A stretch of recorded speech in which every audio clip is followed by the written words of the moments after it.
తెలంగాణ రైతులకు నేడు రైతు భరోసా పంట పెట్టుబడి సాయం డబ్బులు ఖాతాల జమ కానున్నాయి. యాసంగి సీజన్కు పంటల పెట్టుబడి కోసం రేవంత్ ప్రభుత్వం మొదటి విడతలో 3,446.94 కోట్లను రైతు భరోసా కింద విడుదల చేసింది. 68,89,955 మంది రైతుల ఖాతాలలో నేడు డబ్బులు జమ కానున్నాయి.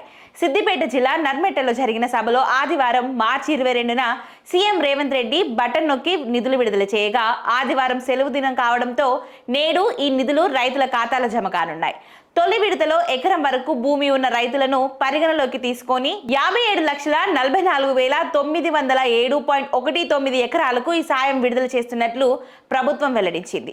ప్రభుత్వం రైతు భరోసా పంట పెట్టుబడి సాయం కింద ఎకరాకు ఏడాదికి 12,000 ఇస్తుండగా ఈ డబ్బులను 2 విడతల్లో రైతుల ఖాతాల్లో జమ చేస్తున్నారు. యాసంగి సీజన్లో భాగంగా ఎకరాకు 6,000 చొప్పున తాజాగా నిధులు విడుదల చేశారు.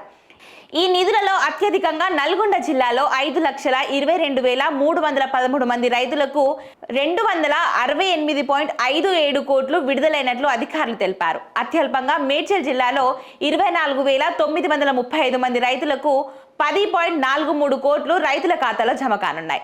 ఇవాళ ఉదయం బ్యాంకులు ఓపెన్ కాగానే రైతుల ఖాతాల్లో పంట పెట్టుబడి సాయం డబ్బులు జమ అవుతాయని చెప్పారు. ఈ మేరకు బ్యాంకుల నుంచి రైతులకు మెసేజ్లు వస్తాయని వ్యవసాయ అధికారులు తెలిపారు.